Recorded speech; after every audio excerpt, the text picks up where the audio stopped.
Welcome everyone to the final week of the regular season of the Ireland Esports Collegiate Series. I'm Invective, joined as usual by Deadly Ghost, and we're here to watch an exciting conclusion as our players try to qualify for those top 16 slots in our playoffs. Hello, everyone. As Invective said, we playoffs are right around the corner, and Invective, I feel like we need to do a special shout out because yesterday was St. Patrick's Day. So happy St. Patrick's Day to all of you who celebrated it. Uh, but yeah, it's the top 16 is the final week to get into that top 16 before the semifinals, and the stakes are high. The games are going to be rough, and may the odds be ever in your favor, tacticians. Yes, we wish you all very well and much luck as you proceed into this final week of the regular season. And I believe all but one, or perhaps all but a few slots, are still up for contention. However, we know that last season's champion, Bel Kusavai, has already locked in their slot in those playoffs. Yeah, he is 100% not stopping, continuing from where he left off last set. First lobby he went 8th, so had to get the jitters out, but after that it was smooth sailing all the way for Telkusvai, who has a significant point lead over anyone else and managed to secure a slot with 1 week left. So that's just an amazing performance from him. But yeah, every other slot is up for grabs. If one of the top players, or at least some of those on the cusp of getting in, have a couple of bad games, and some of our bottom players, well, I would say below the top 16, have a couple of first, a couple of seconds, they can still get in because there's still 15 places up for grabs. Yes, and those placements are going to be in very great contention. Last week, we were able to witness the story of Wiglor, who was previously hovering around the bubble of contending for those spots in the top 16. And we saw Wiglor put up an incredible performance last week, going, I believe, in the top three, 2 games in a row. So as a result of that, he was actually able to get above that mark. And we'll see Mm. if he's able to continue that performance in this final week. But in addition to that, there are plenty of other stories to tell. And we are going to be very excited to see who emerges here in the final weekend of competition, or in the final week of competition in the regular season. But also, you know, the World Championship has just taken place. The Tactician's Crown has been vied for, and the highest level of competition has been exposed for this set. We'll see to what extent the players here in the Ireland Esports Collegiate Series are able to learn from and replicate those kinds of strategies, those kinds of performances, uh, as the set draws to its close. You had to rub in DNA greater than EU, didn't you? Yeah, but like you said, yeah, congratulations to their soap joining title in an elite club. But on to more pressing matters, and something that you talked about. Wiglor went from being the gatekeeper to being in the top 8. So he's no more gaslight gatekeep girl bossing. He is now trying to keep in the top 8 and just have a smooth week and get into the semifinals. Yes, but here we are going to be gifted with a different set of competitors, a different set of stories to tell, and one that stands out to me is Malsacry's.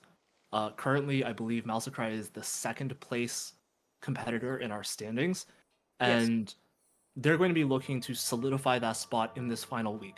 I don't know if it's possible for them to fall outside the top 16, but no matter what, it will be a good omen for them to close out the regular season on a high note. Yeah, 100% agree with you. Just to confirm, yeah, Moskry is in second place currently. Uh, they are about 11 to 12 points ahead of 16th place at the moment. So, it would have to be a double eighth to be, eliminated out of the top 16, but I don't think that that's very likely to happen, as we see Moskrai here going for these. Aurelius also has a Loris, so potentially we could see some early Rebel Sentinel gameplay. And the thing we haven't really talked about Invective is our portal for this game, which is Crab Rave, and I do love me a good rave. Yes, me too. I think that, I wasn't able to witness this story taking place over the weekend, but I know that there was one instance in which a player actually, ended up dying to a crab in the World Championship. So hey, uh, our players have an excuse if one of those stage 6 or stage 7 Mm. bosses ends up taking them out. Nonetheless, Malsacry has opted to open up with branching out and reforged their automata emblem into an enforcer emblem. So, given that they already have a powerful unit like Loris, one that you might not otherwise expect to see at this stage of the game, you have the opportunity to play a higher number of enforcers at this stage than you might otherwise be able to. Well, 100%, and also it's a it's an enforcer emblem. You have 20 gold. Add to one, the crabs do give a little bit of extra loot. However, this is an amazing start from Oscar, and if they can get a couple of kills there, it's certainly going to benefit them greatly. Is going to be taken down by Fury here, but I think that's still a very good loss from Oscar, taking down 2 units. Uh, Going for the early income, which I do not uh, hate at all, especially because you start with a little bit of extra gold. So a lot of players will generally want to level up early, try to play some very strong boards early on, and because so many players do that, you kind of contest each other, and sometimes people will lose their streaks in their economy. So, very heads up play from Mousecry going towards that fast 8, and then on 8, we're just hoping to get that Caitlyn and Ambessa duo that can just deal massive damage. Yes, I'm with you there. We can see another interesting development happening at this stage.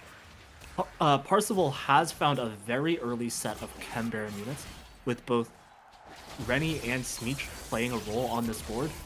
It's hard to imagine that Parsival is in a bad spot right now. Some of those may have been from 1-2s, 3s, but wow, that is a powerful opener, and we know that Chem Baron offers you a number of ways to play out the late game, whether that is going to be whether that is going to be with whether that is going to be with Smeech, whether that is going to be with Silco, or whether that is going to be with Heimerdinger. I believe that a number of those strategies have already been exposed. Yeah, looking at I definitely agree with you. I'm going to go back to the Cambarans in just a second. We have an eye for an eye, a couple of Pandora's benches there, mentorship, and I do believe we also had bulky buddies there as well. So a couple of very interesting augments here. Pandora's bench definitely one of the key augments that could, you know, it makes your game even more RNG reliant. However, if you can hit those units, then it's going to be amazing to hit. But now to bring it back a little bit to the Chem Barons and the Parsival, as we're headed to this carousel round. Like you said, 1-2's 3, and Parsival already had 30 gold, I believe, on stage 2-1. So it could have been just that Parsival is going to look maybe for an earlier cash out if he can get some good tempo and just level up to 7 and start rolling down for that 3-star Smeech, maybe try to go for the ambushers. But if not, he can also go for that level 8, maybe even a level 9, and then just try to break the loss streak at 500 shimmer and try to get that massive cash out. Yes, very exciting to see what the game plan is going to be, and we know that Parsival was able to pick up a Renata from the carousel, so that is also going to make a tremendous difference. as he's now going to be able to activate 4 Chem Baron on that board, 4 Chem Baron starting the loss streak from stage 2-5. It's really an ideal situation. Lothario has an interesting win streak opportunity opened up to them with this Zeri with this powerful frontline being offered by the Thieves Gloves, and with Pandora's Bench. So we know that when you have a little bit more econ offered to you, you are also going to have the opportunity to roll more of these extra units for the units you actually desire. Now, I'm curious to see what direction Lothario is going to take. We know that Dishsoap ended up winning the World Championship with a Zeri reroll, but at the same time, that was a situation that tremendously favored playing Zeri, and this is one where I have to imagine it's a little bit more tense. And this Ezreal has its Rage Blade stacked, so I'm curious to see whether it's going to be able to take out that 2-star Draven. Ooh, it just in the nick of time. That last axe from Draven not hitting, but Invective, I'm seeing a lot of Zeris coming in for Lothario naturally, so does he even really need that Pandora's bench? Because you already have 4 Zeris at 2-5 as Lothario, so that Pandora's bench just helping them out very quickly. We're here with Big D, who is the only person, on a win streak, and my eyes are not deceiving me. That's an Alawi at 2-6. That is an Alawi, and Big D is her third person in the lobby with Pandora's Bench.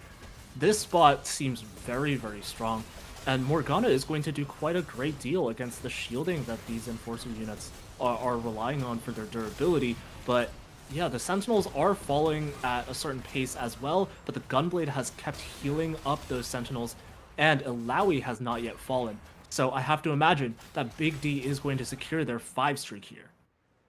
Yeah, 100% is going to be going for that 5 streak. Mousecry is going to take a loss. However, Mousecry wasn't on a big win streak or anything like that, so it's not really too detrimental to the to Mousecry for to take that loss. Whereas Big D really needed to get that win to keep the streak going and to get that economy pump it up. You got to pump it up. Sorry. I'm not trying to get us demonetized or anything. But yeah, Big D with a very solid start, and Visionaries and Sentinels, not a comp that I would confidently say would 5 streak, as that's certainly an orb of loot.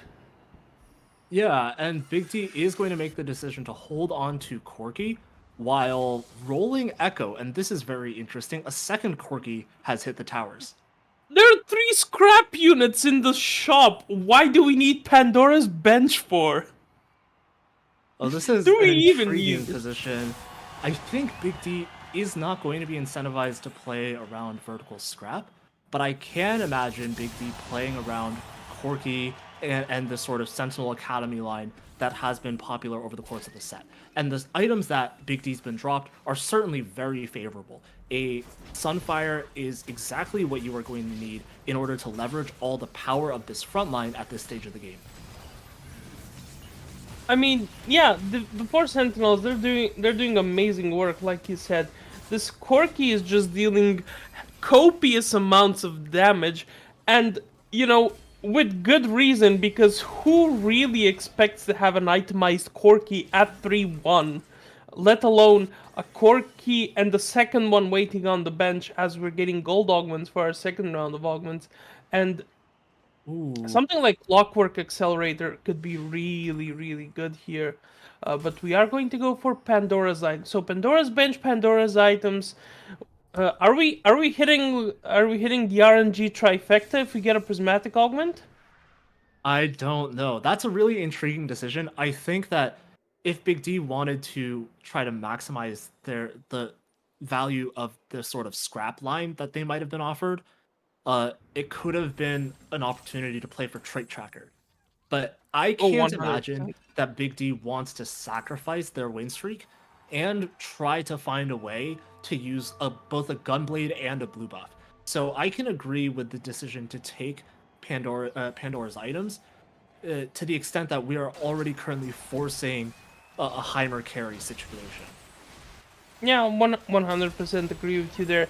If Big D wanted to, I believe he could have had the 6 scrap already, because I think the shop that was on the crab round had the trundle in it, if I'm not mistaken. So Oh, technically, jeez. you could have had 6 scrap at 3-1, which is not something you can lightly say. By the way, Invective, Mousecry got an Enforcer emblem for his next augment, so now we're up to 9 Enforcer, and if we get a spatula on a carousel round, we might see some crazy action coming in. Tower defense coming in. That's also an Enforcer emblem. That's for Scallywag. So, are we about to see some Enforcer contesting here? It seems as if our players have no option but to do so. And Parsival has found themselves in an interesting position with the innervating locket on the Rennie. I think that this is a sort of mid-level artifact for Hmm. this unit, but it's certainly going to benefit us if we can find at some point in this game a Rennie 3. Um, I think I have seen this sort of underperform a little bit, but that's no matter because the value of the Chem Baron cash out definitely can supersede of any potential weakness of this artifact as like a sort of non-best in slot item. Yeah, 100%. You really need to keep that loss streak going. However, you have to calculate how much of a loss streak you want to be on. As hold up, Wow. hold Well, up. I think there are some players who are currently benefiting tremendously from the opportunity to take another emblem, but Parsival also has the opportunity to make a tactician's crown. So that +1 can make a tremendous difference when Parsival is rolling down on level 8, needs to make the strongest board possible to stabilize after the Kembaran cash out. And if you look at their cash out right now, I believe they're already at the 300 mark. So that is going Yeah. to be very, very scary to deal with. Players like Big D have to extend their win streak as far as possible to put themselves in a situation where they can use something like Pandora's Bench to find a win condition, right? That win condition could be a Yeah. 3-star 4 cost, could be finding a variety of 5 costs, or even a 2-star 6 cost by rolling some of the copies of units that you don't normally see. So it's going to be up to these players with Pandora's Bench to figure out how to maximize that situation later. I mean, looking at it, Big D started with a visionary board, but then also fielded out the double artillerist and is heavily leveling up. So I'm thinking that Big D might just go to level 8 and start fielding a legendary soup comp, which in the past they've not been the best of comps, especially in the recent few patches. However, if you can get a couple of those synergistic units going for yourself, you can 100% field a very good comp that can take you all the way here. And yeah, Parsival also hit Smeech 2 there and has like you said, the opportunity to make a tactician's crown. Hits the Rennie too as well now, and he's taking losses, but they're not so big losses. So I'm thinking that Parsival might just get to that big 500 cash out, or at least a 400 uh, cash out with 2 lives left. Yeah, I mean like when we see the biggest, most powerful Kembaran cash outs, I feel like they're normally with the help of something like the Titanic Titan or something like the War for the Undercity. But at this stage of the game, I think Parsival might have to be satisfied with a 400 or 500 cash out if the situation allows them to go for a 500 cash out. That I think would be really ideal. But look at this fight, Parsival might already be starting to win, and that would incline them to take the 400 as they found a Silco with 3 Yeah, incredible items on it. yeah. I'll slotting on Silco. Whoa. Okay, that's a little bit of a high roll, one might say. Yeah, I think Two it's more. really funny. I think Parsival is looking for some of the 3 costs that enable this composition. I'm not. Well, it's either that or they looked at that shop and they already thought they were on level 8. So what I'm what I'm gonna say here is, I think if he just removed the items from the stations, he would have been on a very good loss and then just continue that streak. But now it's a little bit of a mishmash. If you get greedy for that big 500 cash out, you would have to start rolling down as Parzival right now and start winning, and then saving that shimmer, hoping that the others do not hit. But so the calculations now in Parzival's head are like extremely there are a lot of extra things to think about. I think he's like Zach Galifianakis with all the math coming into his head there. Yeah, that is an interesting way to put it. Now, Scallywag has found Enforcer +2, and I believe this can be extremely scary when they reach a certain level. But I don't think their level 8 roll down was tremendously successful. I don't see a Vi on their board, and that would be No. particularly scary to deal with. And they didn't find the true high roll, which is the Caitlyn on level 8. That being said, still 20 gold left in the bank, still one augment left to go. We also briefly got a chance to see Big D's board, and I believe they hit both Heimerdinger 2 and Corky 2. So they're already well on their way to looking for either a 3-star forecast or going to level 9 and finding maybe a selection of legendaries like you called out earlier. Yeah, but I'm not here to talk about Caitlyn. We haven't even seen a Maddie hit Scallywag's board here, so we're still hoping to hit a couple of those uh units there. Item collector coming in here for two of our players. I can learn macro, picking up the same thing. Glass cannon is a risky augment, and we have Rebel emblem. Rejoice, the Rebels grace us again. This is going to be interesting. I believe this is Sheep who is fielding the Rebel board, but he really needs a Jinx here. Otherwise, it's going to be extremely difficult. And Mousecry has found a Caitlyn, but well, that's Morel Nomicon on a Caitlyn. That's not doing anything. No, the Morello Nomicon is not going to be doing a lot, but Malsacry's board is extremely powerful nonetheless. The pure damage amplification of all of these Enforcer units has allowed them to take a pretty big victory over... This actually isn't cheap, this is TRC. But it's going to be up to Pandora's Bench to bail them out of this spot, because they've spent a lot of their gold, and I don't think that things are going the way they intended.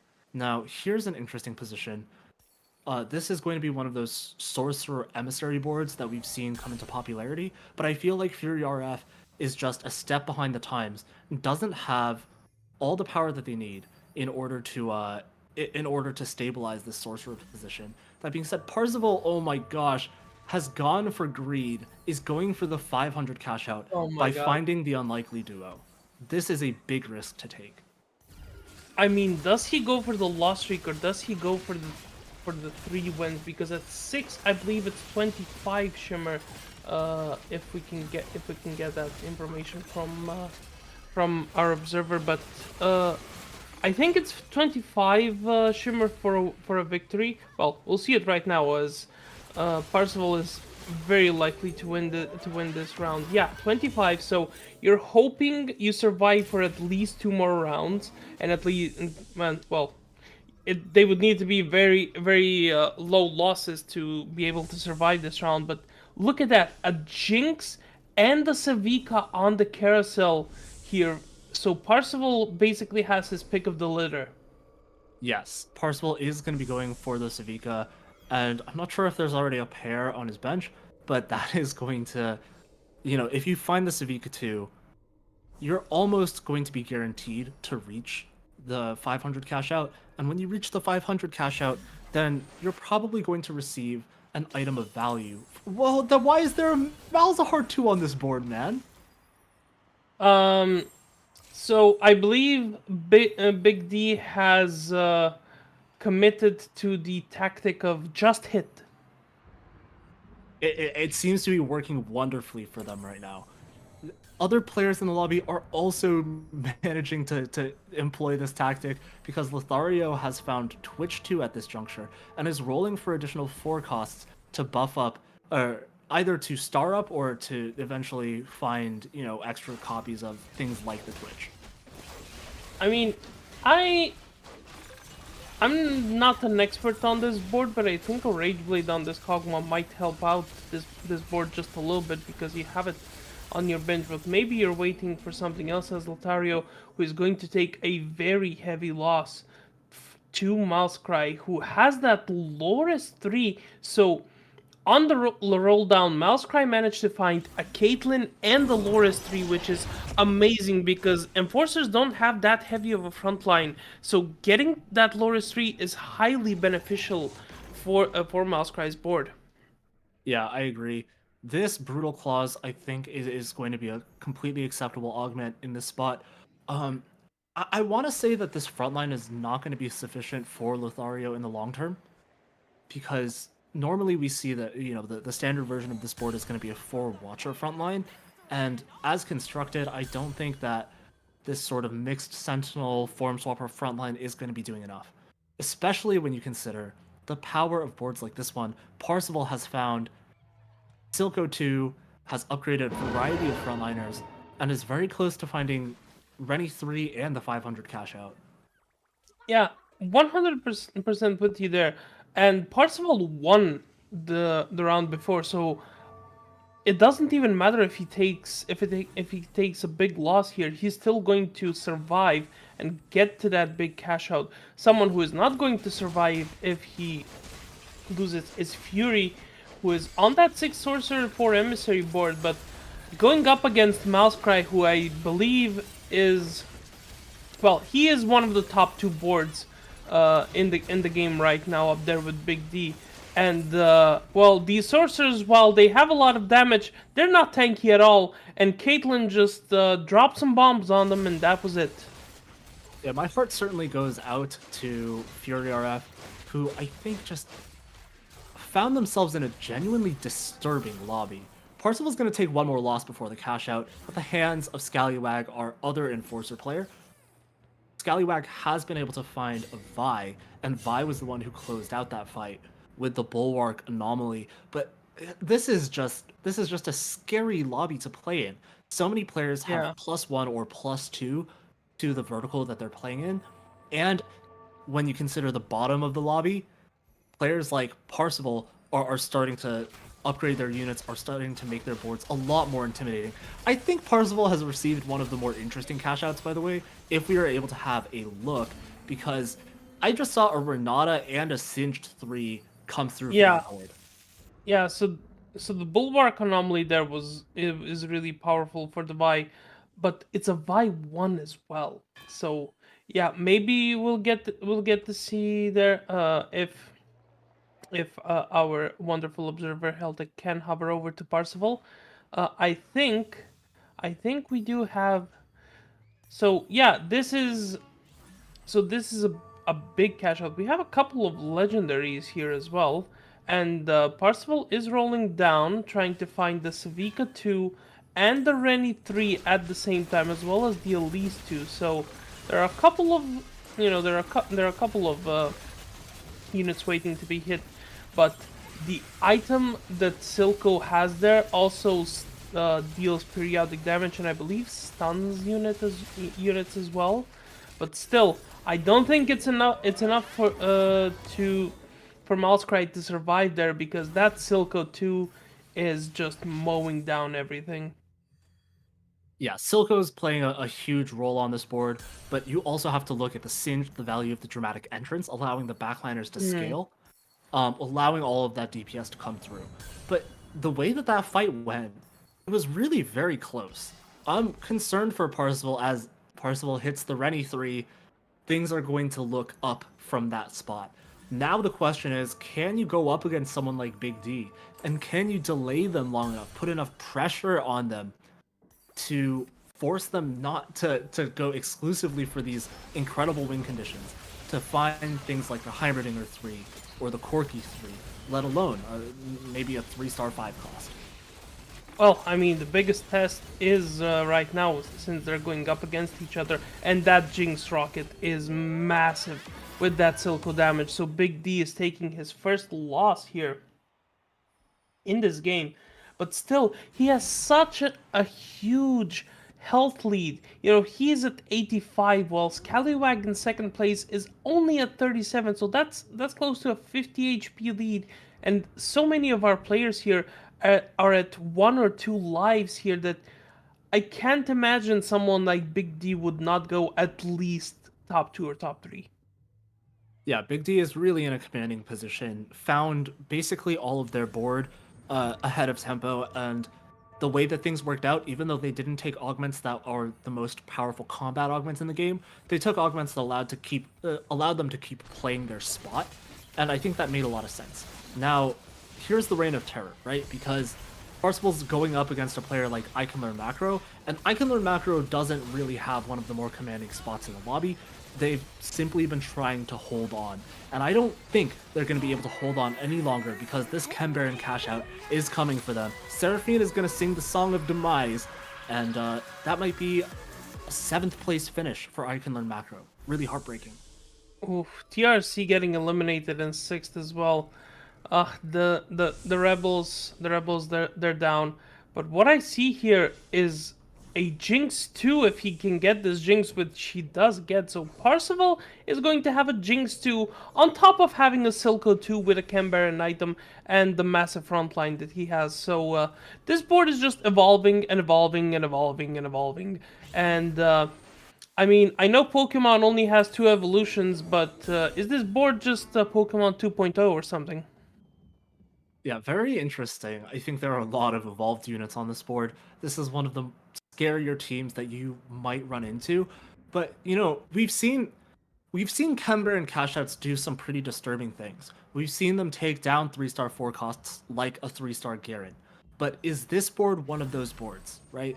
Parsifal does only have one of those perfected Chem Baron items, and I believe it's not the most powerful one you could obtain. We're now going up against one of those stronger players in the lobby, Scallywag, who has the Vi2, who has what might be 8 enforcers online, and how long is this Rennie going to survive? Well, it looks like it's going to be not too long. However, the Rennie did its job because it bought enough time for this Silco to just delete everything from the backline there from Scallywag, and Scallywag has been brought down to size as well. You know, Parzival's still on 1 life, but I don't think that he cares that much that he's on 1 life because he clearly has the strongest board right now, and Lothario has actually hit a Warwick. So will we see some Warwick, some Warwick gameplay here, or will this just be Lothario selling him and trying to go for the 3-star Twitch, which he isn't far off. He does have 7 Twitch. Yeah, but the Reaper might have come knocking, and the Warwick isn't on the board. That must be really frustrating because now, look at this situation. We're fighting against the Rennie, we're fighting against the Silco. Twitch has gotten pulled past the backline by Mordekaiser, and Lothario, despite finding the Warwick at the last moment, didn't have an opportunity to put it on their board. It didn't have a chance to make a difference, and Lothario's story in this lobby is going to be over. So Scallywag has taken a loss, but he's just now hit the Twisted Fate 3. So I do believe, and the crab is coming in. So Scallywag is in danger of getting eliminated here. Did you caster curse this, Invective? Did you manifest this? Well, we've yet to see, right? These enforcers start the combat with a hefty shield, and there are a number of carries capable of taking down this tremendous crab. But a lot of the units have also fallen. Some of our units are going down to quite low HP. I have to imagine that Scallywag is going to be able to finish this one, even though Vi is the only enforcer left on the board. She is going to be enough to finish the job. Just like her lore, Vi comes out of the pit a winner. But Malsacry, the other enforcer player, did take a loss. That could be decisive because now the enforcer players are going to fight for 3rd place. 100% there, and yeah, like you said, it is going to be a battle of the enforcers, and that's going to throw a wrench in whatever Malsacry was planning because he was really banking on Scallywag not hitting one of those Caitlyn's. And Mousecry right now, you know, does have that Caitlyn himself, but he doesn't have a Twisted Fate 3, and it's going to be, like you said, a battle of the enforcers. Which Vi will have a bigger impact, which Caitlyn will do more damage, but the advantage Mousecry has is that he's level 9 and he also has a Victorian. Yeah, I think it's going to come down to the wire. The Caitlyn on Mousecry's side has just barely managed to win the fight, and that keeps Mousecry in contention for at least one more round as he finds Caitlyn 2. I think that is what we were really looking for in this finale. Yeah, that is 100% not what you want to see as Parsival and as Big D, because, it was already close, close fight when Parsival was fighting when Ooh. a Mousecry and Scalawag, but now that's all gone out the window because we have a Warwick, we have a Savika 2, we have a Jinx 2, and, well, we're fighting the ghost of Mousecry, but it should give us a good enough information about how this fight would go, even if it were the real board. Yeah, and it doesn't it doesn't look bad from Alsacry. It's an admirable effort from a board that doesn't have a Cambaran cash out, but really, Parsival seems to be ahead of the rest of the lobby in that regard. Big D fell down to Mousecry in that matchup. Now Parsival is going to have an opportunity to take him on, knock him out in third place. And I mean, Big D would be the one to thank him so much as he levels up to level 10. So now, now the 6 cost can get re-rolled. We're looking for the 3-star Heimerdinger or for the 3-star Corki here, and we are up against Parsival's board. However, it is the Ghost, so this board will be a little bit less powerful. However, the big stun from the Jinx hitting on the Corki there, it could prove extremely crucial in Big D losing this fight. Yeah, Big D is waiting for Pandora's Bench to have an effect, right? If we are able to find this Corgi, if we're able to find this Heimerdinger, then we can start to turn things around. But there are only 1 or 2 rounds of gameplay left, and that's a tall task for us to measure up to here. Yeah, 100%. As Mousecry gets eliminated in third place, Caitlyn 2 was not enough. We get the Mordekaiser from Parsival, so a Mordekaiser 2 on this board with the Winter's approach as well. I mean, this is just massive from Parsival. Big D finds a Jace 2, I believe. Let's see if he got anything else. Oh my god, he's on 8 Heimerdingers. So I do believe that Big D does have an extra life left in the bank. However, it's going to be really, really difficult to survive this onslaught from the Cambarans. Yeah, and without being able to roll another forecast at this moment, I think that things have become increasingly dire because now that forecast is going to have to come from the shop, and we know how limited those odds are. This fight wasn't even close enough to keep Big D in the game. Big D is going to fall down from 18 HP, and despite the fact that that is normally 2 lives, Parsival's cash out is going to prove insurmountable at this moment. Too many carries, too much DPS, and that's going to be the winner of our first game in the final week of our regular season here in the Ireland Esports Collegiate Series. Wow, what a finish from Parsival, being able to take that across the finish line with one of the worst 500 Cambaran cash outs. Yeah, definitely not the cash out that you'd be really happy to get as Parsival there.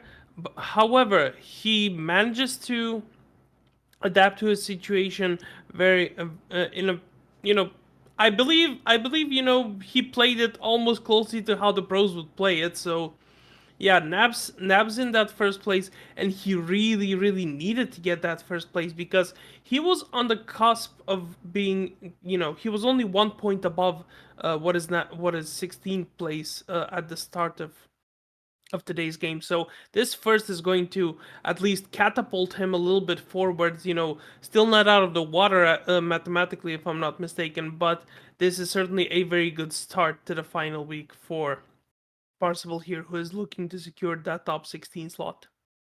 Yeah, he's going to be playing for a little bit of his tournament life going forwards, but he's also going to be playing for seeding and an advantageous position as a result in the upcoming playoffs. So, really, congratulations to Parzival for an excellent performance. I think the range of decisions he was able to make in this game, some of them were given to him by the circumstances, finding a tactician's crown, finding Savika on the carousel, but nonetheless, that was probably the best way that you could have closed out the game.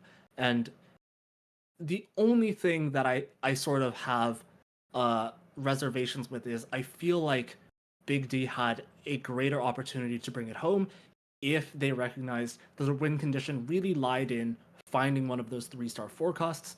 I believe that they might have been able to spend a little bit more gold on level 9 in order to try to find upgraded forecasts to roll, and that could have taken them past the finish line through the Pandora's Bench that gave them an extra avenue to win the game.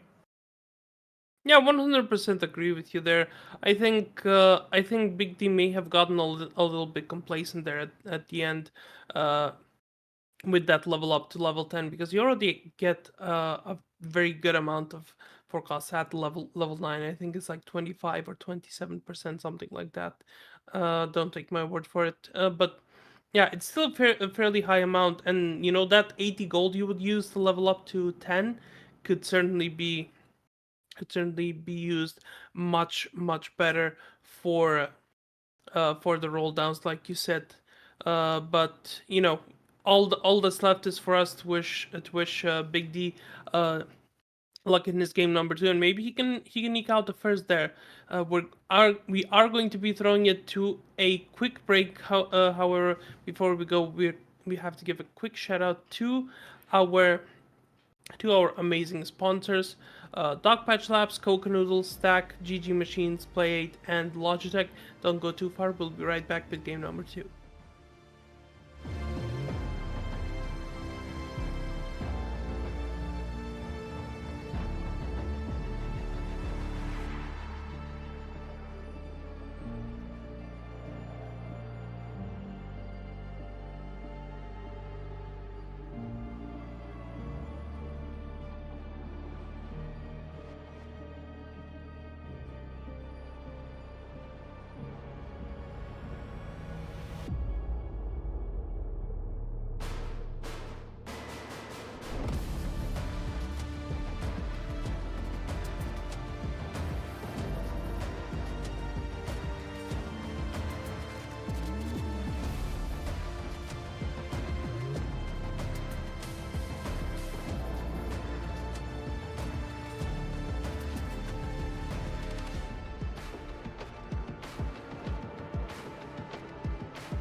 Welcome back to the Ireland Esports Collegiate Series. I'm Invective, joined as usual by Deadly Ghost, and we are here to bring you the final game of our regular season.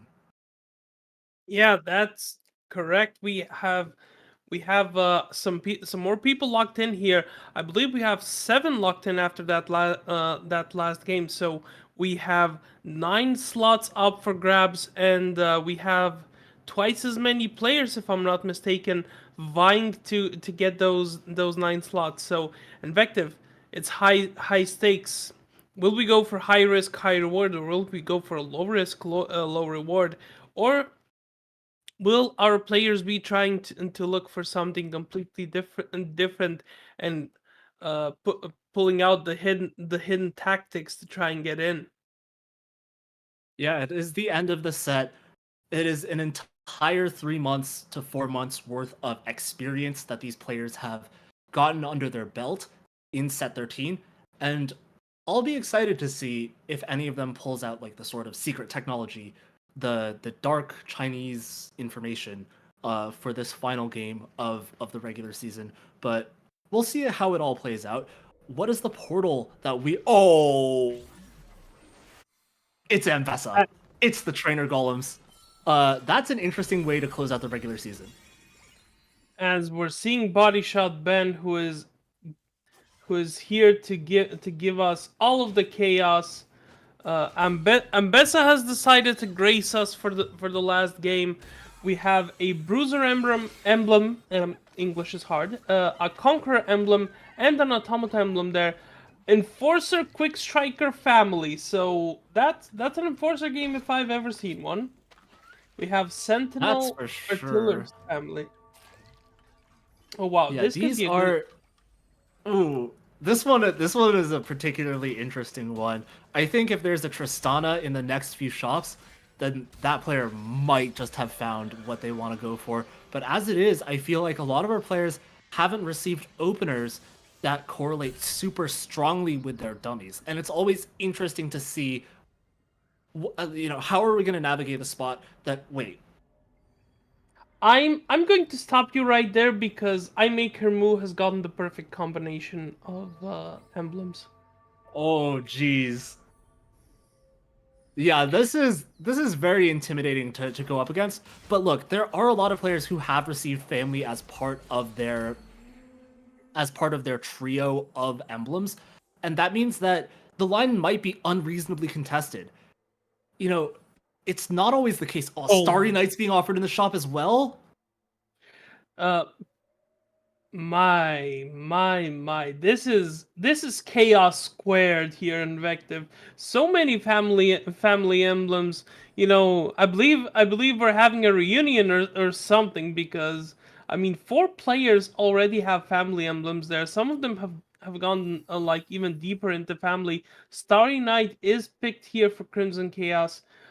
Ironically, his namesake has become the lobby as we have a lot of people going deep here.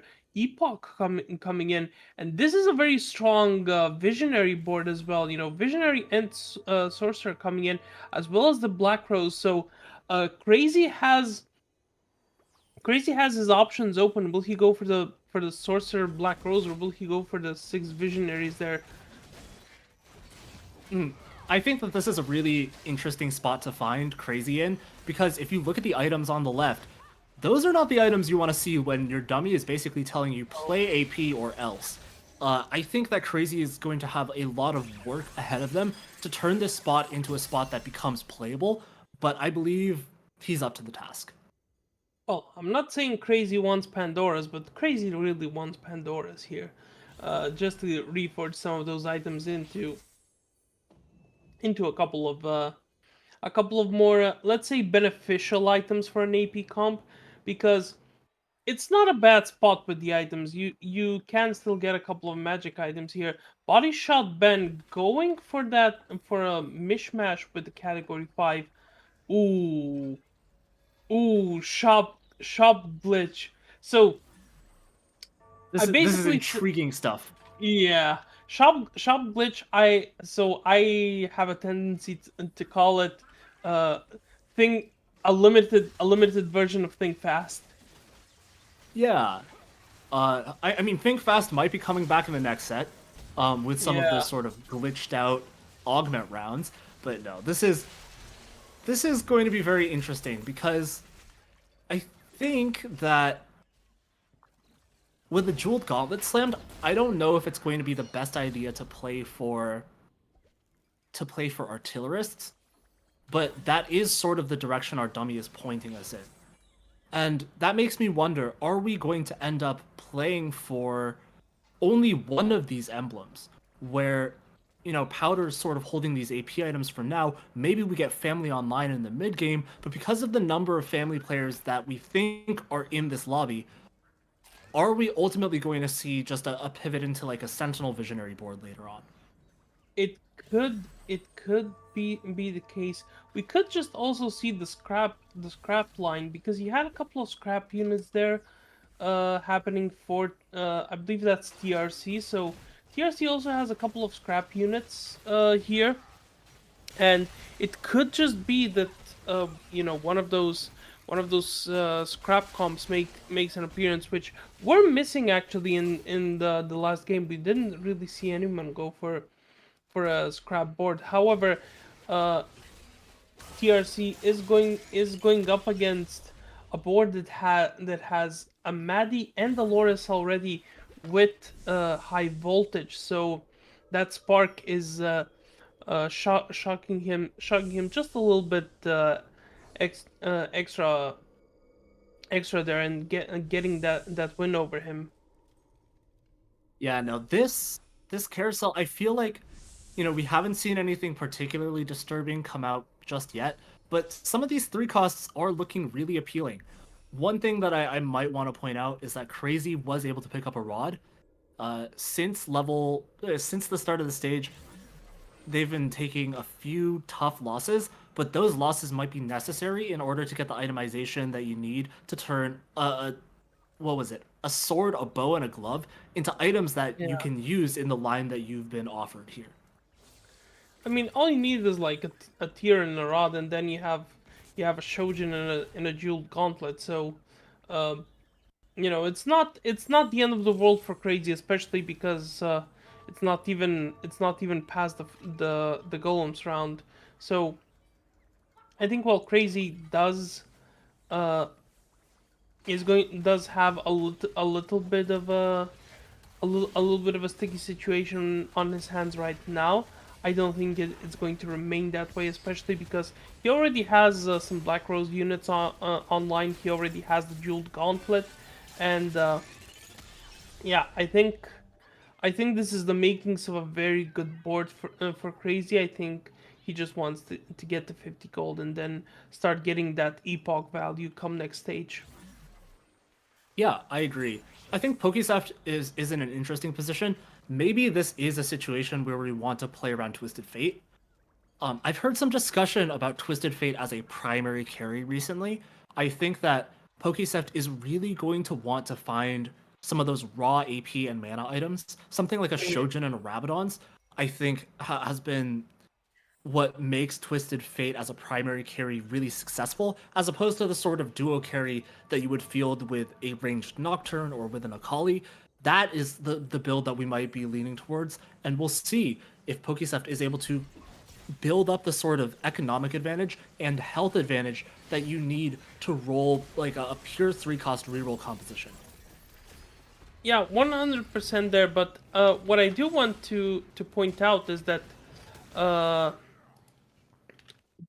what I do wanted to point out is that, yeah, you are correct that Twisted Fate has been a very good carry. However, he does need that Loris 3 on the front line to uh to to help him out. Deal so much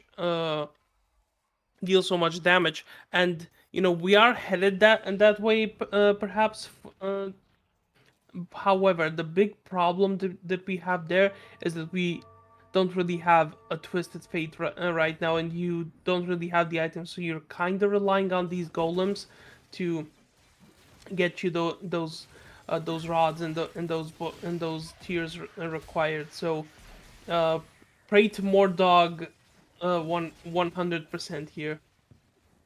Yeah, I'm with you there. Praying to Mortdog is what you are going to need to do in this situation. And Body Shot Ben, if you look at their spot, they've gotten off to a pretty strong 5 streak here, but it's become complicated because Body Shot Ben sacrificed the Maddie and then received what looks like more AD items. So now at level 6, he's feeling a little bit of pressure to roll. Yeah, I think he wants to preserve that win streak. Does find the Garen, however, he really needs an Ezreal or a Zeri, perhaps to just be able to utilize these hurricanes. Uh, well, it looks like it's just going to be Swain utilizing a hurricane there. A little bit unorthodox, however. Swain is still a very powerful carry, so with the Spear of Shojin, he is just going to have a perfect time. And also, I don't think it really matters because Body Shot Ben really has that big tempo advantage going up to level 6. Yeah, going up against this other Epoch player who's only level 5 at this stage, not particularly strong on their economy either. I think Body Shot Ben sort of scraped by this round. The matchmaking was very favorable, and now he's going to have a chance to take an augment that favors his spot a little bit more. That being said, none of these three are particularly appealing. I can see the 3 roles being a little bit better, and now a magic roll is going to take place. That is not. Oh, a frying pan. Yeah, so That is a little bit more interesting. yeah, the Urgot we saw was the cash out from the Conquerors, and a frying pan does give us a little bit of a leeway into both bruisers and pit fighters. So Body Shot Ben really has a couple of options open for himself here, and he's selling the Urgot too. He's selling a couple of the pit fighters, so maybe he's just going to go for those bruisers. I know certainly I would, because with the double hurricane in category 5, this could potentially be a very good bruiser Twitch game. Yeah, I think that would be very interesting. Now, I don't know if the double Rununs is the direction that Body Shot Ben is going. He's keeping that bow open, so that leads me to believe he wants to make that into a Rage Blade.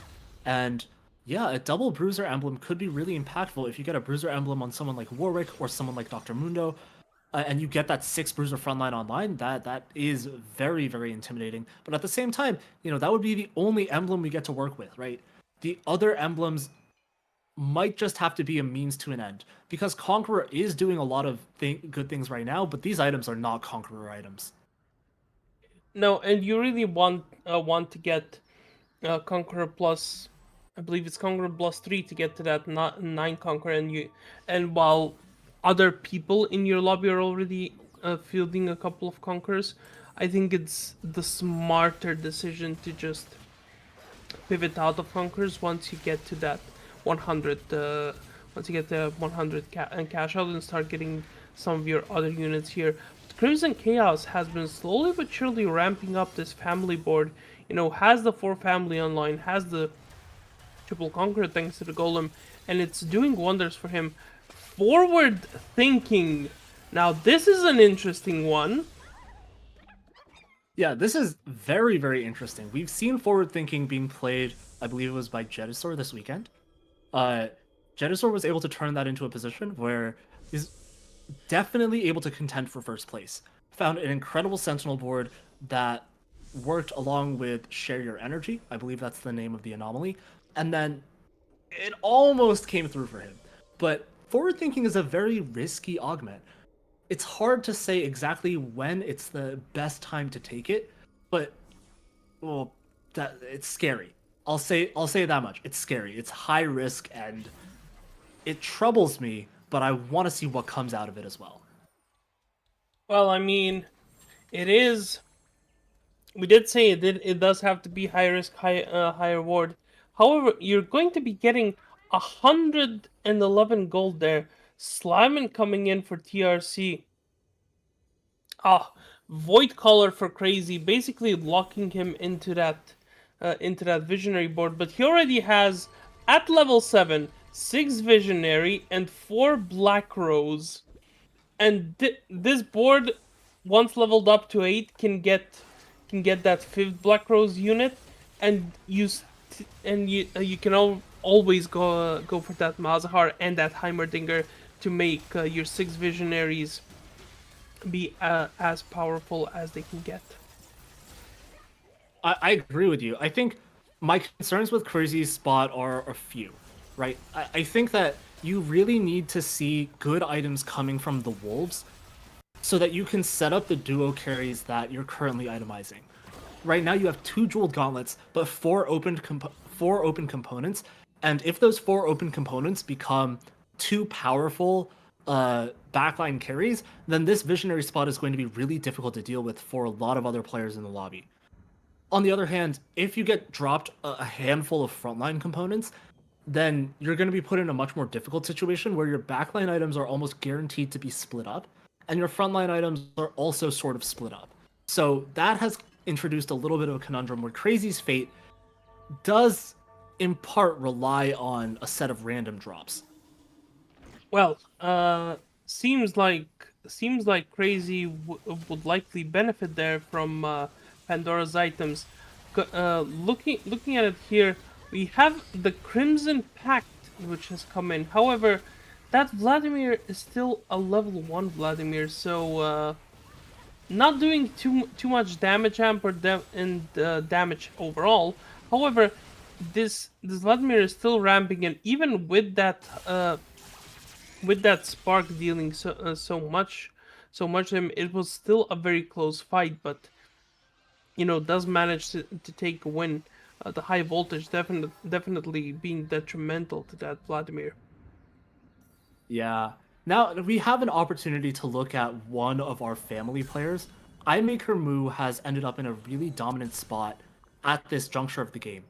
They have 4 family online, but just because of the sheer power of this dummy, even though they haven't hit any of their 3-star units, they've now been able to 6 streaks. So starting from the end of stage 2, they have been winning all of the rounds up to here. And that makes a tremendous difference because their primary contester is someone who's currently weaker than them in the standings. Now I'm curious to see what they're going to do with their items. I'm curious to see how deep they're going to roll on this turn, and can they manage the situation where they might get bench locked right now. No, it's not going to come through because the Draven 3 is upgraded at the start of the roll down. So now you have the opportunity to find some of these additional units that you've been missing this entire time, and Powder is going to come through for the front line as well.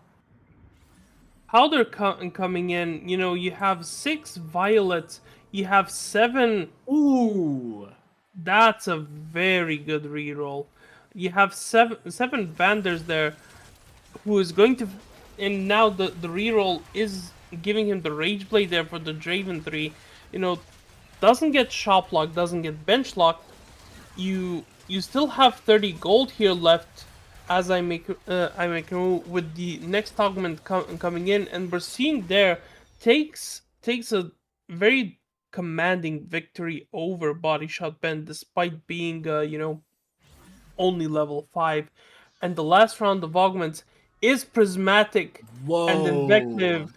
This changes everything. It does.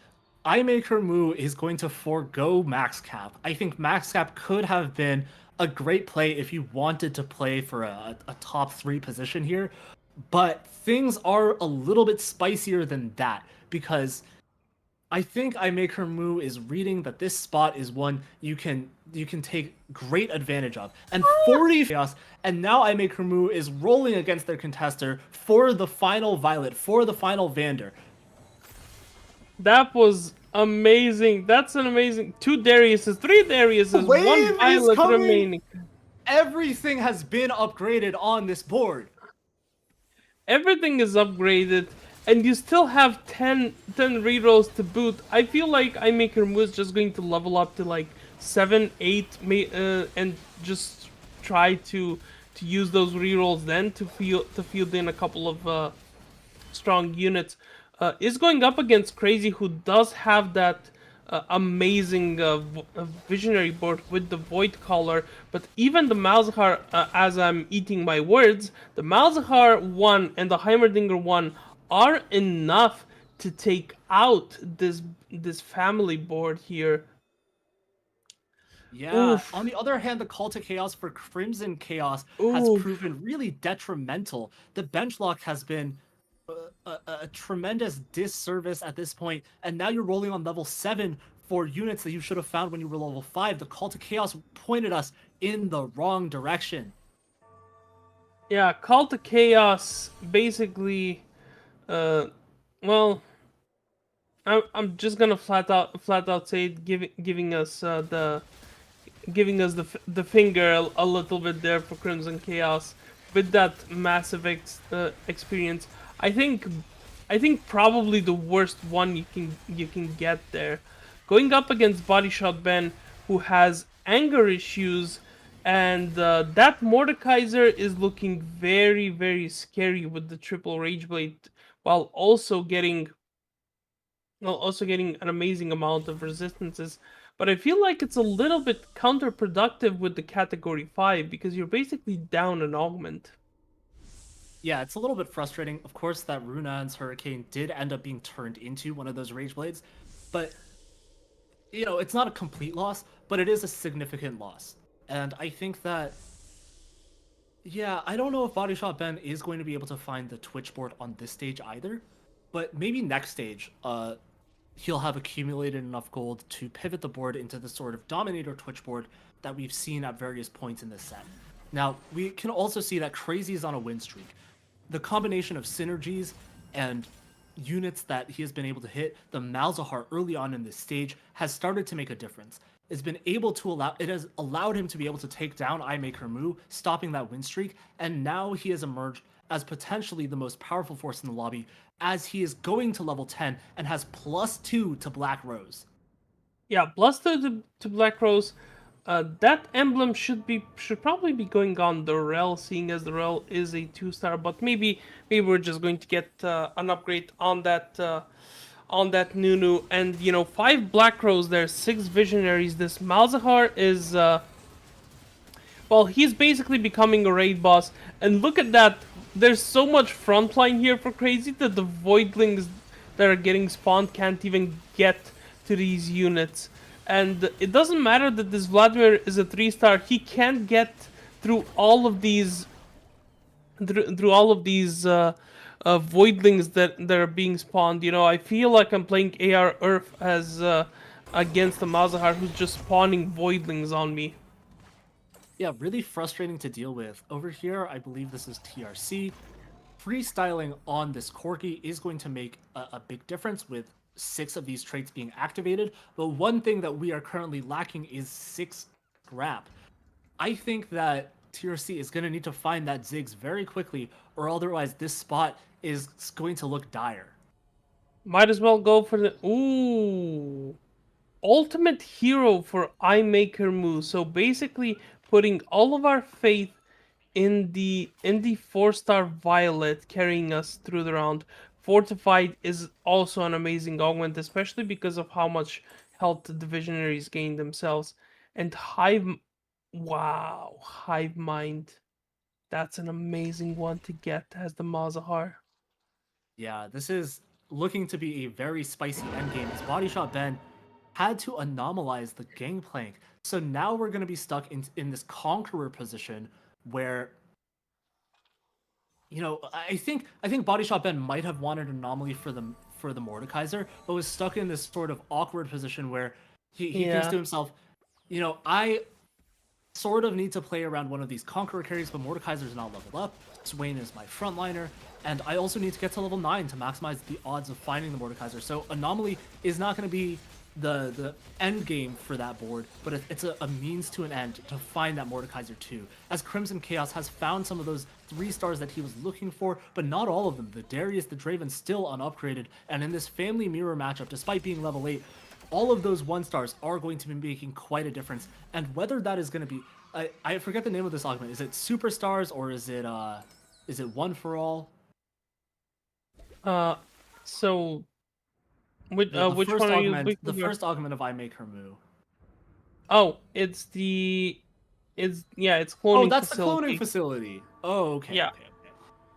I see. But now this Violet is ultimately going to be 4 stars when she's copied.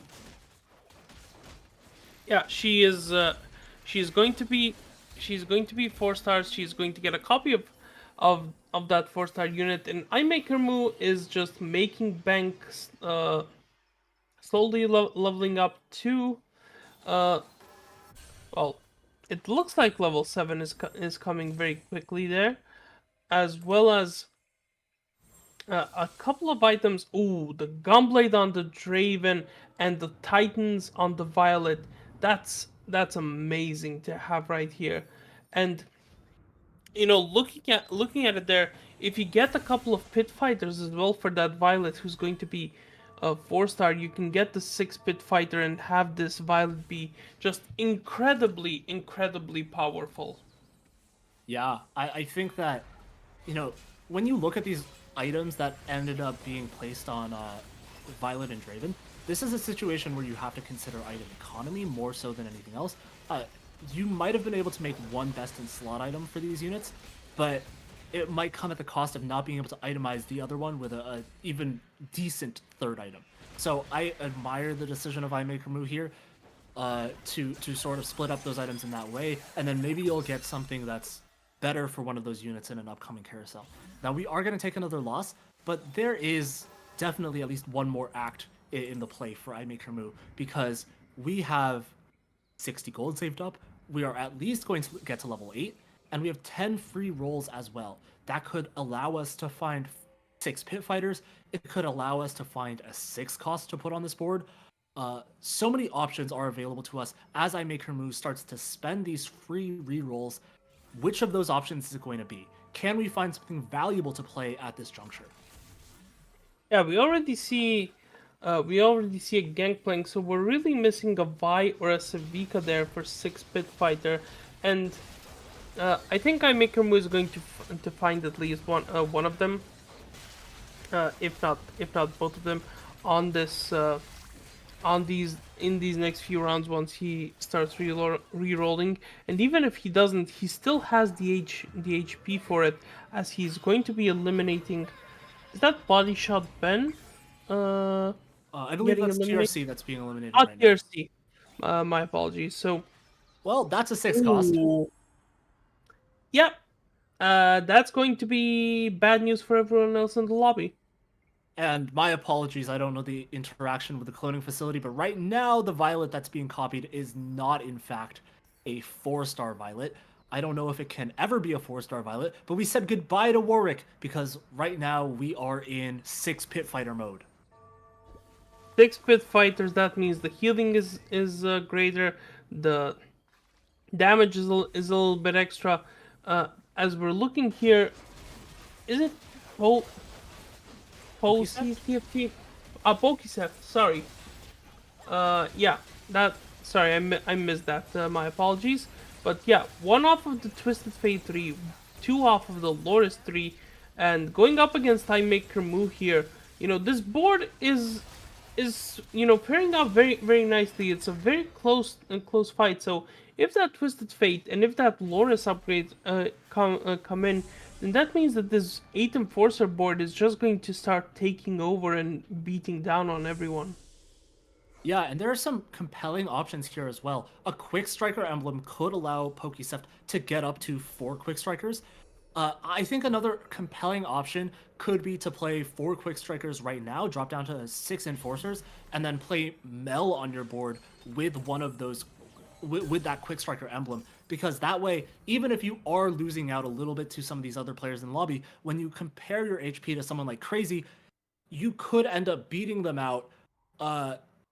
With the extra life that Mel provides you. But if you look at Crazy's board, maybe the HP is telling a fake story because there's a Malzahar 2 with an anomaly, there is a very, very large man, and there are going to be about 8 Void Spiders that spawn from all of these visionaries. Yeah, and the big thing here is 7 Black Crows has come in. This Malzahar 2 is also dealing so much damage, and that Scion is. Oh, I'm sorry. I thought the I Maker move had some frontline, but apparently that frontline is gone. Yeah, I think it disappeared a little bit quickly, but it does make sense, right? Because despite not having a true tank, Crazy does have a variety of tanks. Scion is providing several instances, like 3 HP bars. Scion is providing a crowd control ability, and all of these little voidlings are making it very difficult for Violet, for Draven, who provide single target damage to ultimately reach those backline carries. I think I may have missed it there, but I believe Body Shot Ben leveled up to 9 and doesn't have a 9th unit to place in on his board. I might be wrong though. But yeah, looking at it here, we have the triple Quick Striker in play for here for Pokeseft going up against Crazy. Well, I think it's safe to say that Crazy currently has the strongest board here, and it would take a massive roll down from someone else, or Yeah. a massive upgrade to eliminate them. As Body Shot Ben gets taken out in 4th place, and we're already seeing the Morganas, sorry, the LeBlancs and the Mordekaisers being back into the pool. That's very tough to deal with a board like Crazy's. I think iMaker Moo is gonna have to find some kind of board-wide strength. That might be a Victor, that might be a Warwick, but something that allows you to take advantage of all these little units that this board creates is what you're gonna need to solve this matchup. Whereas Crazy is on the way to level 10, so Crazy had an opportunity to preempt the decision that iMaker Moo might end up playing in order to try to counter this. Crazy has the resources to take it one step further. Yeah, 100%. And the thing is here, I think he's just going to level up to 10 and try to reroll for one of the 6 costs, because you don't really need anything else. And I don't think you even want to go for a Warwick. I think you're probably going for the Victor or the Mel here, because let's face it, you already have a very solid front line. You don't really need the Warwick, and you could benefit quite a bit from the CC coming in from the Victor, especially against this 4-star Violet, who doesn't really have a Quicksilver there to help her out and prevent that CC. We're already seeing here Crazy, the Scion regens, dies once, comes back to life again. So you're basically going up against the triple health bar of the Scion, and I don't think anyone in the lobby right now can beat that.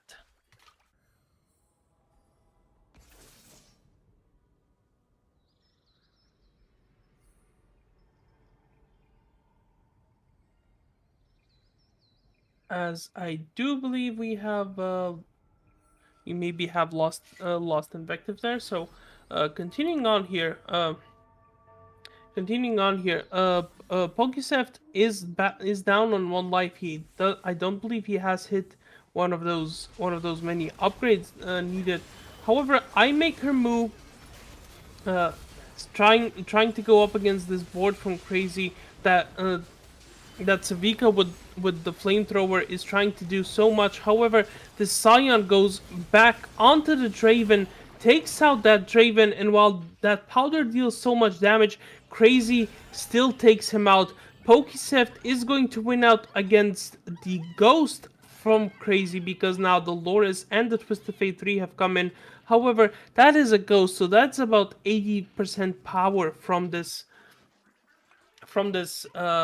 board here. So yeah, that's going to be incredibly uh, important for him, because if you can beat the Ghost, you have a shot going up against this board from Crazy. But it doesn't really matter that much, as we see the real deal coming in right now. And the Scion is on the other side, so he's not going to come in up until very late. Does go win on that Vi there, so this is going to be a very difficult job. the Heimerdinger is down, so this means that it's only the Malzahar left, but I do think that the Malzahar is going to be enough as the Scion just mows down through the whole backline of Pokeseft as iMakerMu gets eliminated in third place. Pokeseft is down to 1 life, and Crazy here with this amazing board is just trying his damnedest to eliminate everyone and secure his spot in the top 16. I don't know how the math goes, but I do believe that he's very close to it. And the first place for Crazy is definitely going to secure them a slot in the top 16 in the semifinals.